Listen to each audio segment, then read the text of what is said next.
Hello, my name is Richard Albert, and today I'm joined by Kate Glover, doctoral candidate at McGill University, a Vanier Scholar, and next term she will be a research fellow at the University of Toronto Faculty of Law. And today Kate is joining us to talk about an interesting subject, national Supreme Courts and legal complexity. Kate, hi, thanks so much for joining me today. Hi, Richard. Thanks for having me. Kate, national Supreme Courts and legal complexity.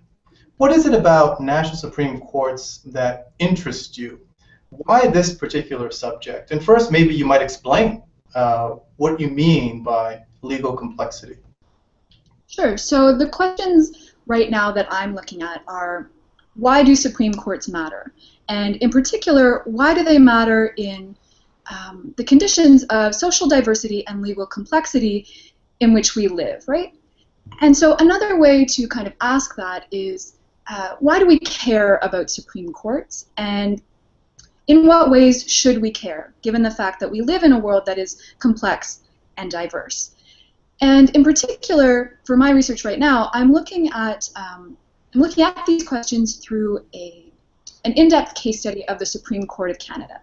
So it's a court that's fairly well established. It's 140 years old. It is in a federal country operating in a constitutional democracy.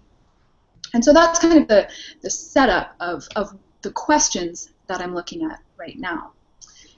And in terms of your other question about why am I interested in these questions, so these are questions about the significance of our public institutions and about how we access justice, really, in our society today.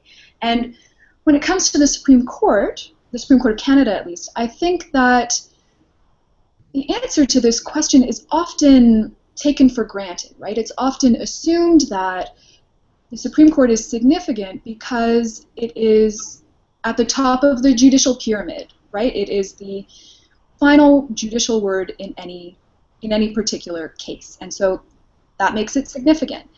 And for me, I find that a fairly unsatisfying answer, and I guess maybe for 3 or 4 reasons.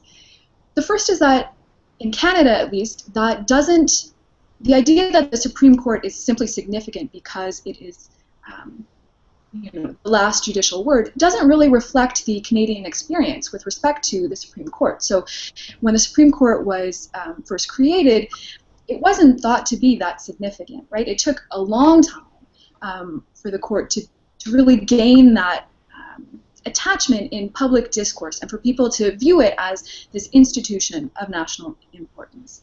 So that's one reason I find it unsatisfying. Another reason is that it doesn't really account for, as I was saying, the legal complexity or social diversity in our world today. It doesn't account for the fact that the court operates in a particular context, a particular political, socio-legal, historical context. And I think that context is really important in viewing or in assessing how significant the Supreme Court is.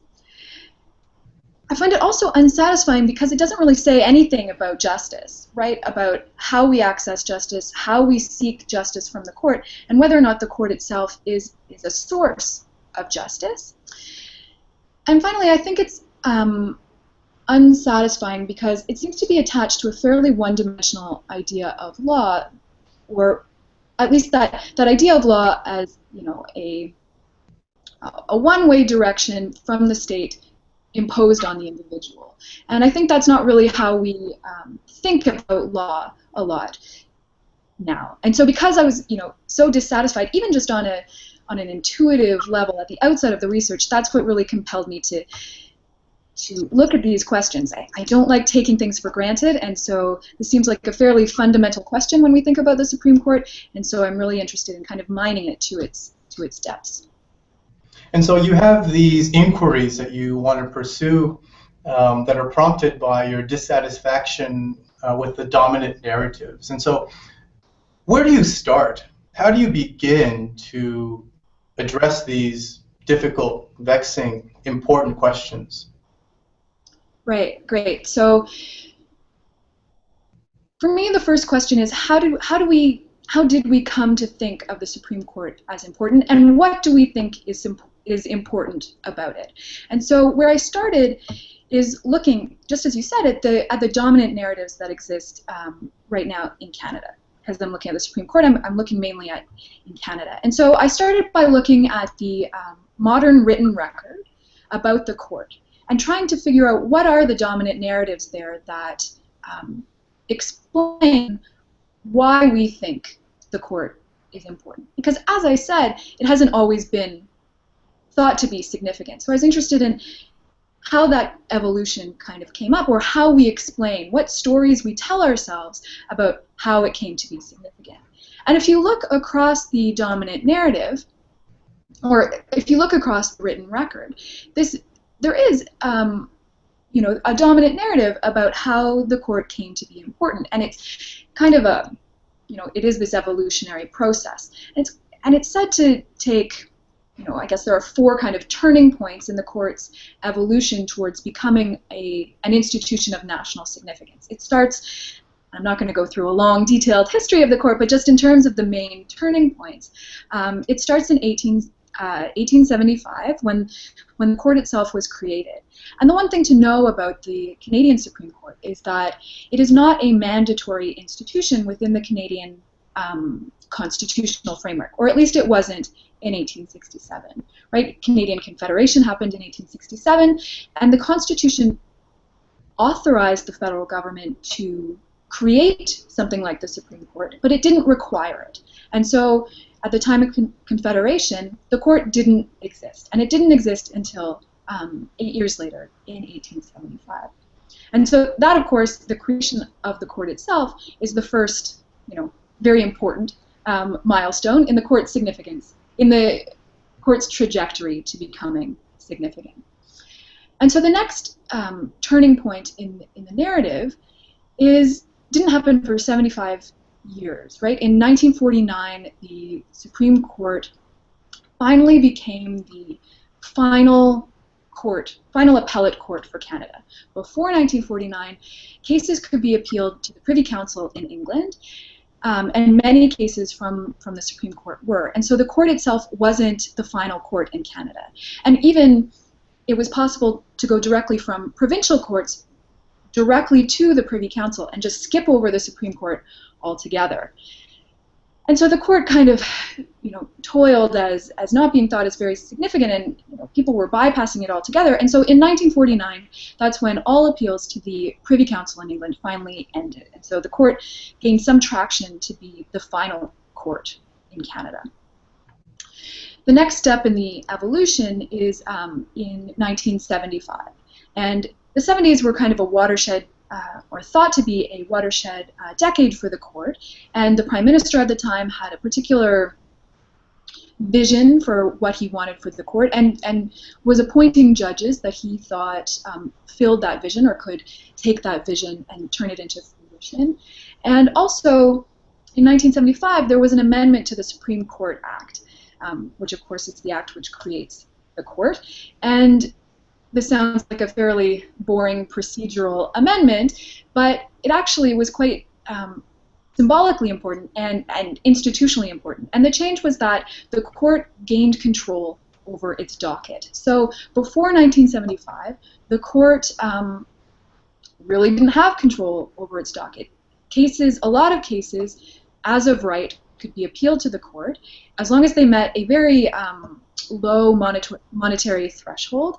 And so the court was essentially a court of correction, right? It was just another step for particular cases, and it didn't have that gravitas of a Supreme Court, because it was deciding all kinds of dispute, both minor and major. And so in 1975, the Supreme Court Act was amended to include the threshold of public importance, so that the court could then, so that cases didn't have an appeal as of right. Most cases didn't have an appeal as of right. They had to establish that they met this threshold of public importance, and the court could decide whether or not to take on the cases. And so they really gained control over their docket. And as a result, the court could be transformed from this court of correction just another court of correction, to really a supervisory court, right? A court that was dealing with the major issues of importance for the country. And so that was really both symbolically important to show a transformation in how we should think about the court, and also just procedurally important for the court itself. So that's the third milestone in the narrative of how the court became significant. And the final one, at least in the dominant narrative, happened in 1982, which is when the Constitution of Canada from England, such that Canada itself was the only country who could amend the Constitution, and the Canadian Charter of Rights and Freedoms was entrenched within the Constitution as well. And so that was a change from Canada being a system of parliamentary supremacy to constitutional supremacy. And in that shift, the court really gained, the courts generally gained a significant amount of power for overseeing the relationship between the government and the individual.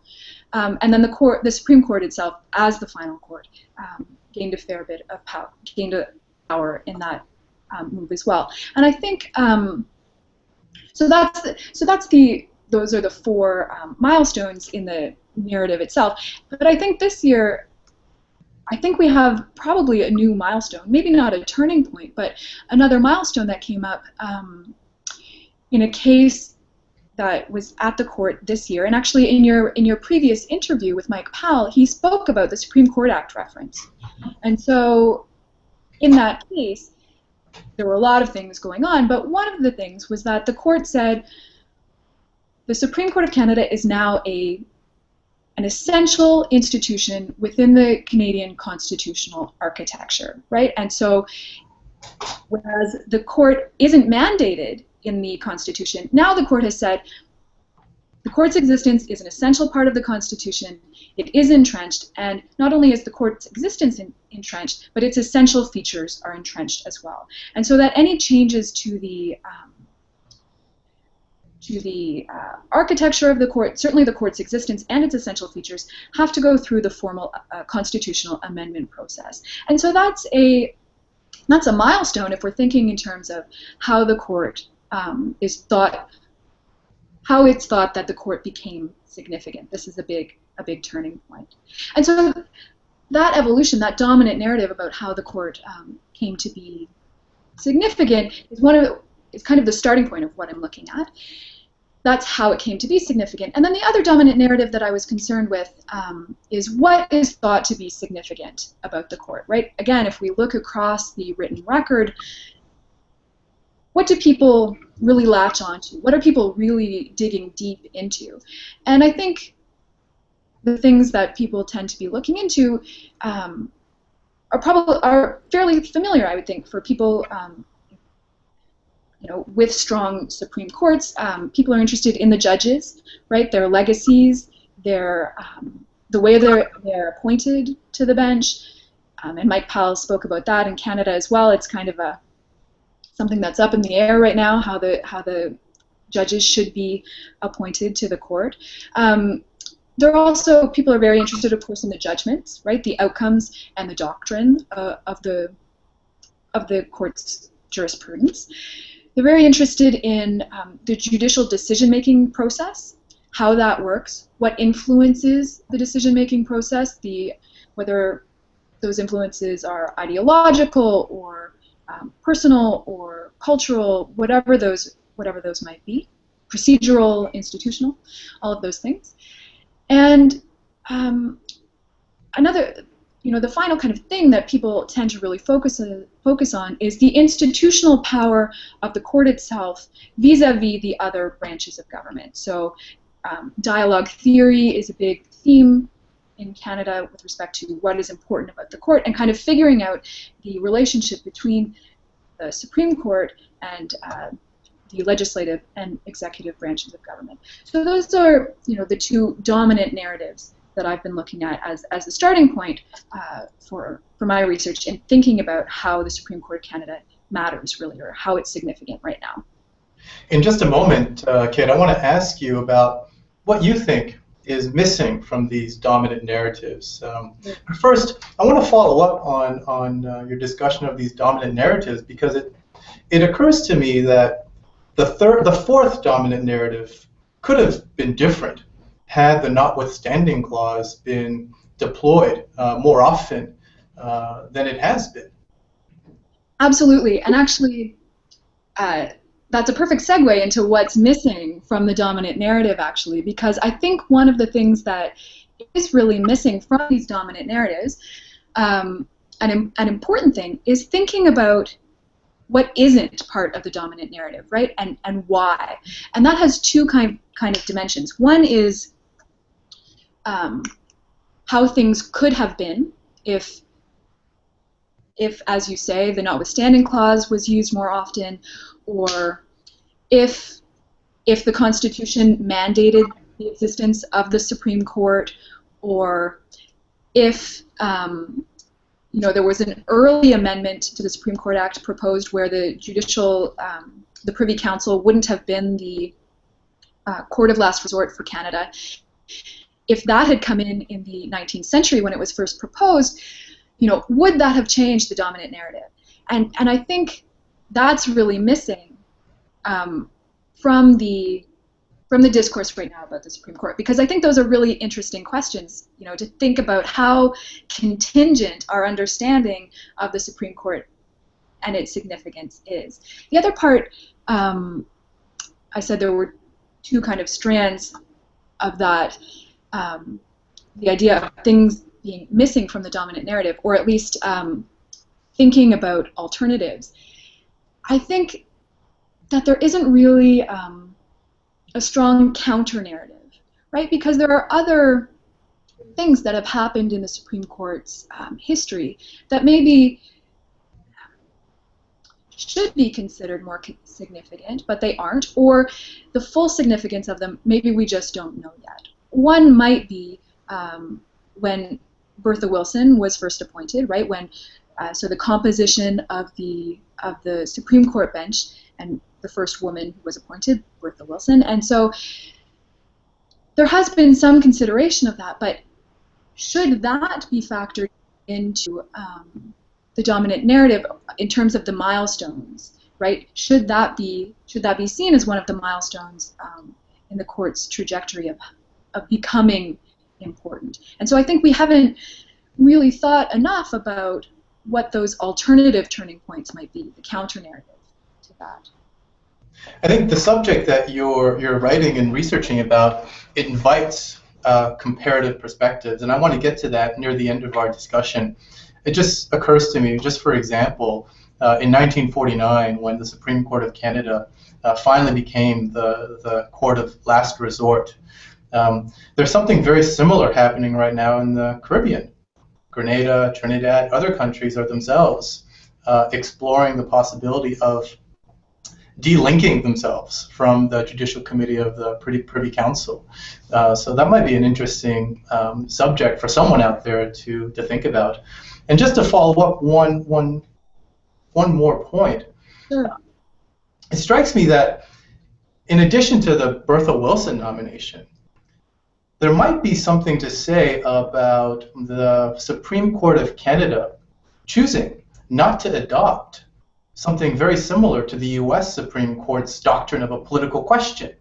That might have factored into the fourth dominant narrative. That's a counter narrative, as you might describe it, a hypothetical situation that maybe is worth exploring as to how the Supreme Court would have evolved had that political question doctrine been adopted by the court as a self-restraining mechanism. I think you're absolutely right.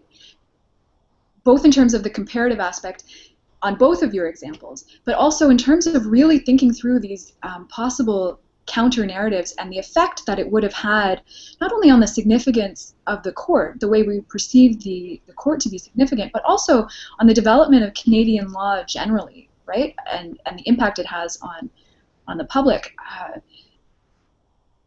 During my research, I kind of have to restrain myself in order to finish my doctoral dissertation. But all of these things get written on my list of things to, the tangential list of these things that come up in terms of really figuring out what the dominant not what the dominant narrative could have been, but what the counter narrative could be, or whether or not the dominant narrative that exists in the written record is it accurate, right? Because we construct these narratives to make sense of things, which makes perfect sense, but are those actually the turning points for the court?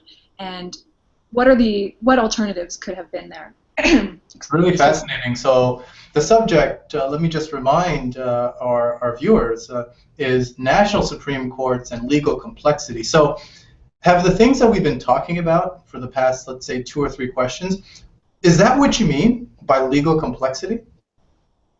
Right. So no, I guess is the short answer. So if we go back a few questions when we were talking about what's missing from the dominant narratives, I think, as I said earlier, that one of the things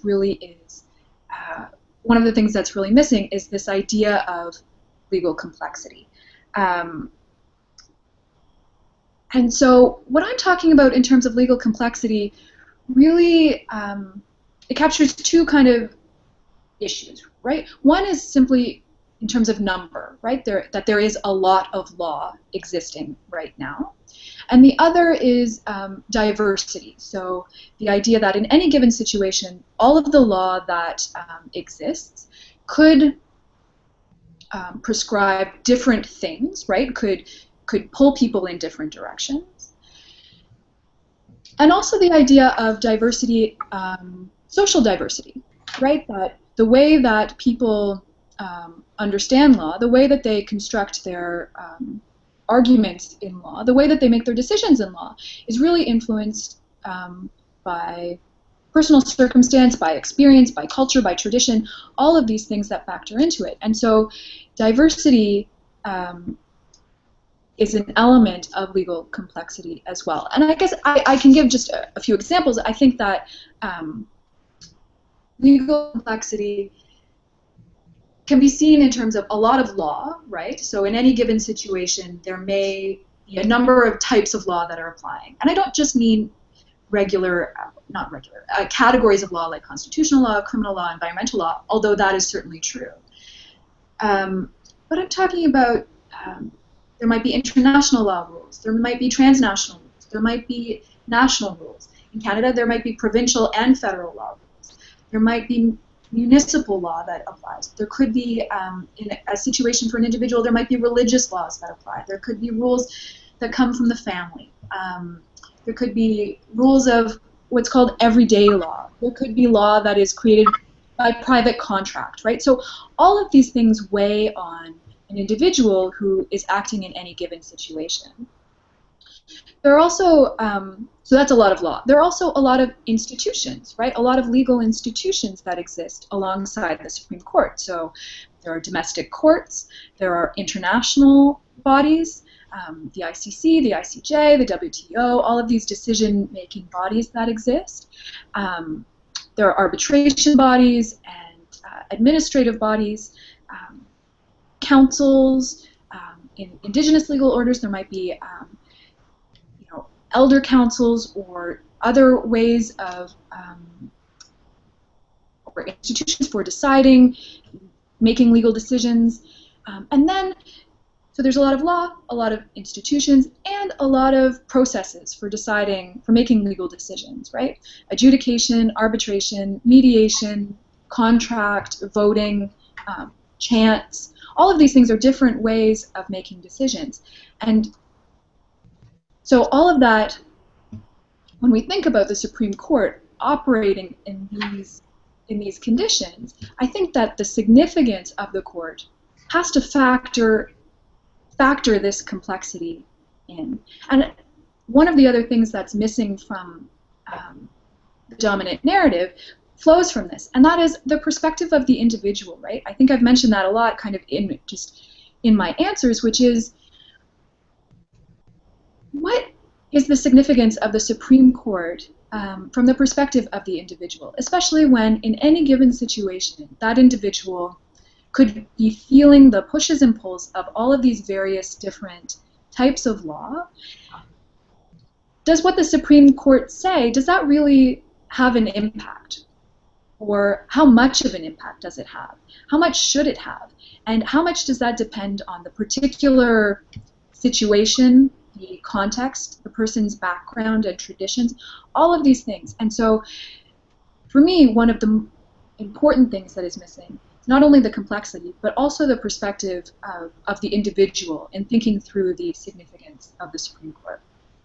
So legal complexity then refers to the multiplicity of law, procedure, obligation, institutions that exist and within which the Supreme Court has to decide controversies that arise under the Constitution, under any other kind of law disputes. But within law, within procedure, within institution, within obligations are themselves a multiplicity of manifestations of those things at different levels. And so this is the legal complexity that you're currently researching and thinking about in terms of the role of national Supreme Courts. That's exactly right. And I think we can think about it, is the significance of the Supreme Court, is it perhaps diluted by the fact that there is all of this complexity? Is it enhanced by the complexity because individuals need to navigate this diverse and complex world, and then the Supreme Court is one of the very formal institutions that can help an individual kind of navigate and settle what the law is? So is the significance of the court enhanced by the complexity? Or, certainly another possibility is that it's just neutral, right? And that all of this gets sorted out in rules of jurisdiction and that legal complexity has no significance. I don't believe that to be true, but it's of course a possibility if you're thinking on the spectrum of possibilities. Really fascinating. Another thing to add to your list of future projects once you get done with your dissertation is, of course, to probe these these same questions in the European context, where their legal complexity, I think, perhaps is more intense than it is in Canada. Although that's an open question, and you might be the expert on that. And so, Kate, with your inquiry into the role of the Canadian Supreme Court in navigating, managing, in some ways administering this legal complexity, what have you found? So what are some of the preliminary or final conclusions that you've reached in terms of your research?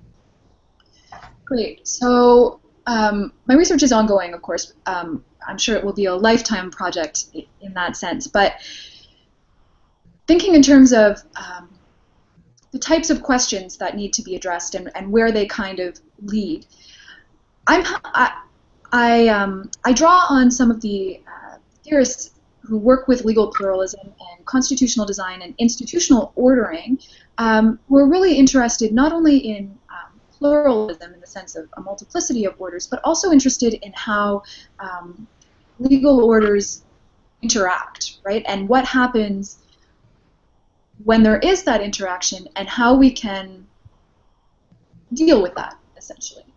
And so one of the things, one of the really important areas that I think it's important to look at, I've touched on it a bit already, is this perspective of the individual and figuring out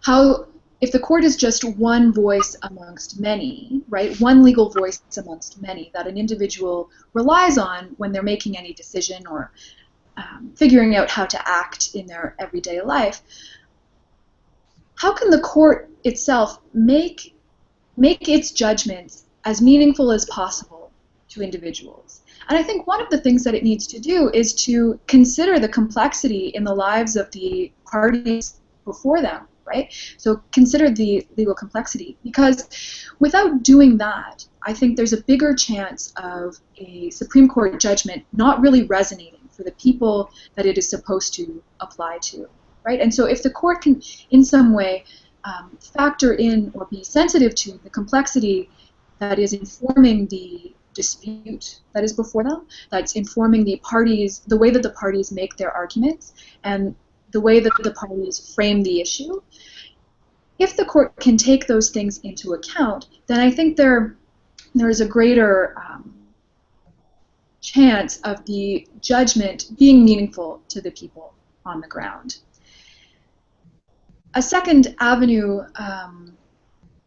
that I think it's important to look at is the Supreme Court in the Canadian constitutional architecture. So in the as I was mentioning, in the Supreme Court Act reference, where it was found that the court itself is constitutionally entrenched in Canada and is an essential institution for the Canadian Constitution, what the court didn't really deal with is this idea that of the plural or the plurality and complexity that goes into the Canadian Constitution.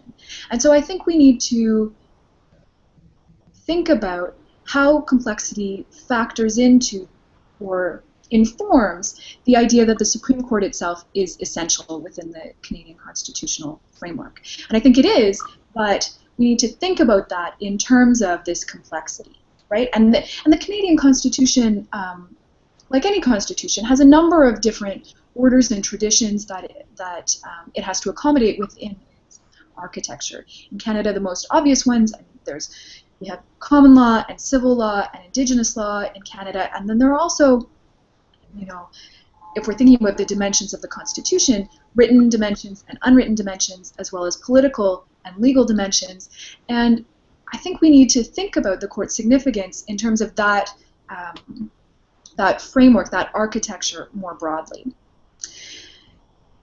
One last thing that I'll point to in terms of the areas of inquiry, or maybe two. I'll point to two. So one is with respect to the internal design of the court.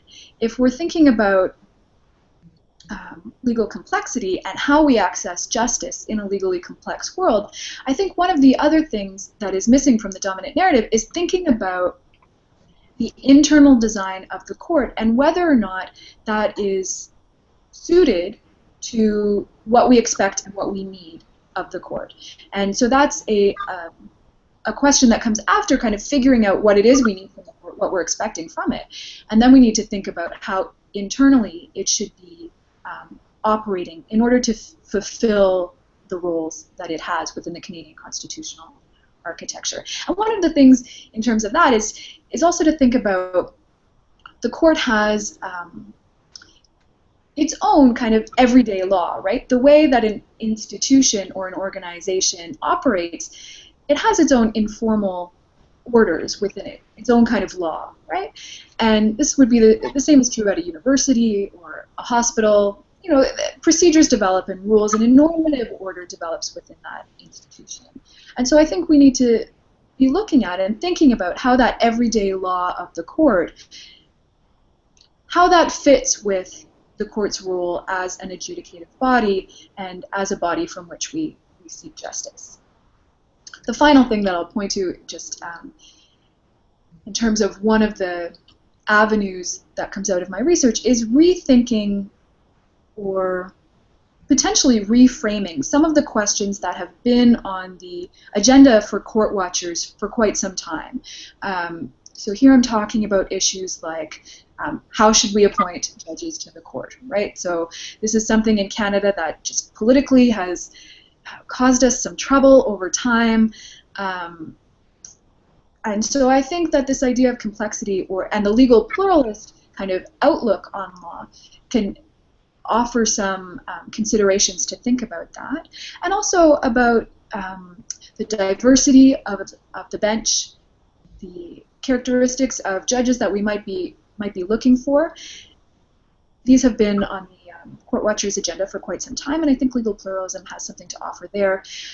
Also, and this came up in one of my other points, was that just the mode of decision making, right? There is uncertainty about constitutional interpretation and influences on judicial decision making, and I think that this research has something to offer there too, in terms of just kind of rethinking some of the answers that we're providing and taking on these new issues of complexity and diversity and factoring them into the answers. So that's a rich menu of questions that you're exploring in your dissertation, a dissertation that will yield answers, but also that will open up new research questions for you to pursue. Really, really fascinating. Now, this is what you do during the day. but you moonlight as an expert in constitutional amendment in Canada. And I'm sure you've received your copy of the Supreme Court Law Review. I was reading it last night and in preparation for my discussion with you, and I had the chance to reread your paper on structure, substance, and spirit, lessons in constitutional architecture from the Senate reform reference. And the reason I call you an expert in this field is because you served as junior counsel for the amicus appointed by the court in the Senate reference. I wonder if you might tell us a bit about that, and also about your paper, which you argue in the paper that you presented at Osgood's 17th Annual Constitutional Cases Conference. Yeah, absolutely. So, as you said, I was a junior counsel for the amicus in the Senate reform reference, and so that was a tremendous opportunity for me, just in all sorts of ways. But one of the really great things about that mandate was, so just in terms of background, an amicus in Canada, an amicus curiae in Canada is different than I think in the United States. So the amicus in Canada is appointed by the court and is given, the court can instruct it to represent any perspective that it desires, or address any particular question that it wants. So, for example, in the Quebec secession reference that we had in the 90s, where the issue was, does Quebec have the authority to unilaterally secede from Canada? Quebec was not participating in that reference, right? And so the court appointed an amicus curiae in order to present arguments from the perspective of Quebec, right? So to argue the position that, yes, Quebec did have the constitutional authority to unilaterally secede from Quebec. In the Senate reference, one thing that was fantastic for us as the amicus is that we were instructed to provide submissions on the merits of the case generally. And so there were 6 questions, and because as a doctoral student, I was a practicing lawyer, and now a doctoral student, and working with the dean of the law faculty at McGill, who was appointed as amicus. One of the really great things about this mandate is that we could, because we didn't have a client necessarily that we were representing, we could start from first principles, right, and really build our arguments, not based on representing a particular perspective, but really on the very fundamental principles of the Canadian Constitution. And the Senate reference was really exciting because at the heart of the case was how to interpret the Canadian constitutional amendment formula. And that was an issue that hadn't really been litigated before in terms of getting into the minutia of how the amending formula works. Because one of the interesting things about the Canadian constitutional amending formula is that it requires a lot of interpretation, right? There are different procedures for amending different parts of the Constitution or different subject matters that are dealt with in the Constitution. And as a result, the courts are almost guaranteed some sort of role when there is a dispute about constitutional amendment, because a lot of interpretation is required to figure out which procedure really applies. And so the court had to struggle with this, or confront these issues of really, how do we give meaning to the constitutional amendment formula? And so the really exciting thing about the amicus, the role of the amicus, was to really provide a rigorous outlook based on constitutional first principles, building that case as to how the amending formula should be interpreted. And then, of course, we addressed the specific reference questions. But in order to answer the specific reference questions about how the Senate should be reformed, have to go through this full analysis as to how to interpret the constitutional amending formula. And my paper Supreme Court Law Review that I presented at Osgoode that you mentioned is really about the architectural considerations and the structural reasoning that goes into figuring out what is required in cases of constitutional amendment, and how to interpret or how we can use constitutional structure to really inform our understanding of the Constitution itself and the interpretation of the constitutional amendment formula. Do you have any sense of what the future holds for Senate reform in Canada? Well, I would say, as you pointed out in your paper, that it's essentially, it's incredibly difficult in Canada to amend the Senate or reform the Senate by virtue of the formal amending process, right? Because of the political context, it will be very difficult for the parties to agree, right? Because basically now, in order to reform the Senate, you need to have the agreement, the consensus of certain majority of the provinces, and it is very difficult for that to happen. So it is, constructively unamendable, as you say. That formally, it's probably not going to happen. Whether or not the Senate can be amended informally or in ways that don't touch on the constitutional architecture, I think there could be some possibilities there, right? In order to just through practice, through procedure at the Senate, maybe there is a way to make things better there. Maybe following through on if each of the parties took on what Justin Trudeau and what the Liberal Party of Canada did, to say that their senators were no longer part of the Liberal caucus, thereby, at least in theory, making the Liberal senators independent in some way. Maybe if all of the parties did that, if the Senate became an independent body of some kind, that might have a really meaningful effect that wouldn't necessarily require all of the provinces to come together and amend the Constitution. I think that that's going to be the way, right, in terms of these informal processes, that's going to be the way that the Senate gets reformed. Did you have ideas about that? How do you think the Senate's going to turn out? I think you might be right. It's a pickle, as they say. But let me just conclude with a couple more questions. And the first is, so you're working on your dissertation now. It's nearing completion. What comes after your dissertation that you've described for us today? Right. So I'm pointing to two projects, I guess. One is that I hope that my dissertation itself can be the basis for future projects. Not only all of the ones that we pointed out during the interview, but also the basis for comparative work with respect to Supreme Courts in other jurisdictions. I think this model of legal pluralism and legal complexity can help us in other jurisdictions as well.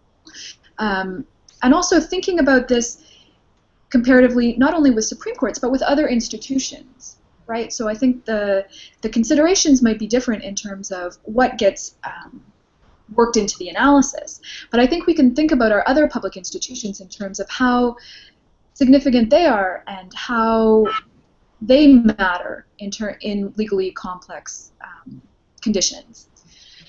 So that's one project after my dissertation. The other is something that I'm working on right now, and that follows up on constitutional amendment. And I'm interested in the Supreme Court's involvement in, or the courts generally, but the Supreme Court in particular, their involvement in processes of formal constitutional amendment. And one of the things in particular, in Canada we have this history of seeking a judicial advisory opinion from the Supreme Court or from provincial appellate courts when we're confronted with a major constitutional amendment, right? And so that history, or through that history, the court and the judicial advisory process essentially becomes a tool of constitutional transition.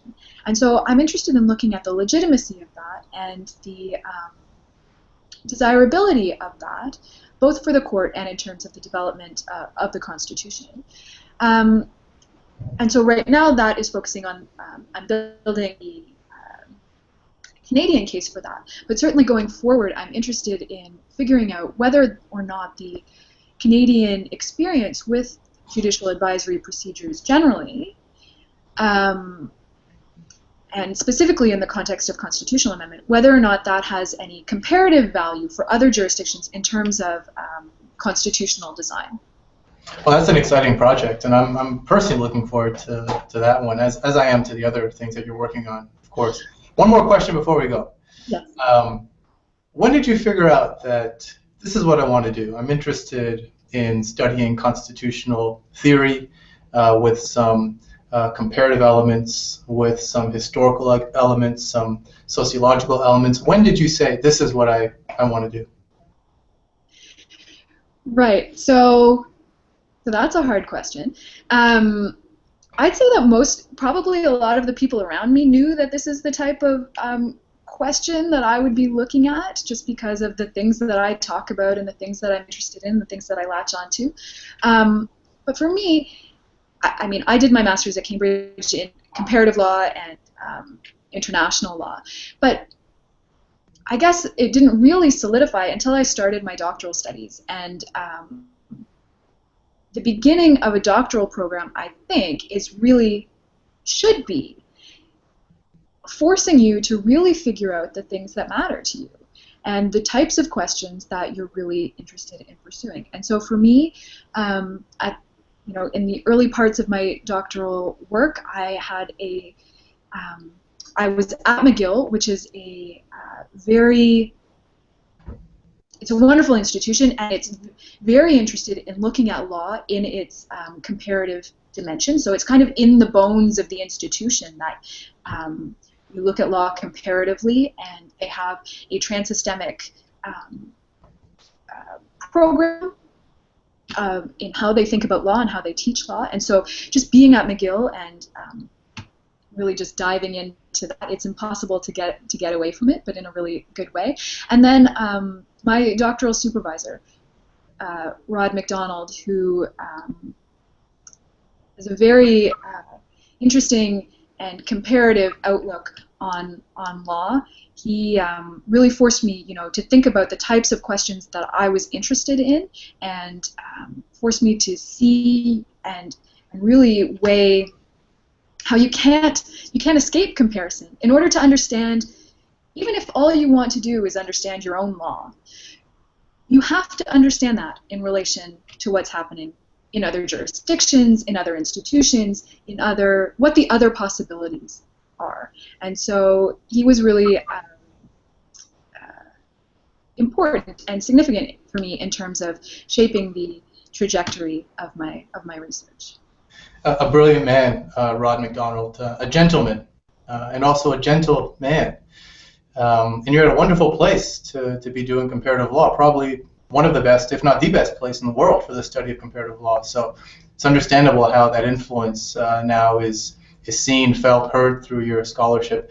Kate, thanks so much for your time today and for talking with us about your work and your research. Thanks so much, Richard. I really enjoyed it.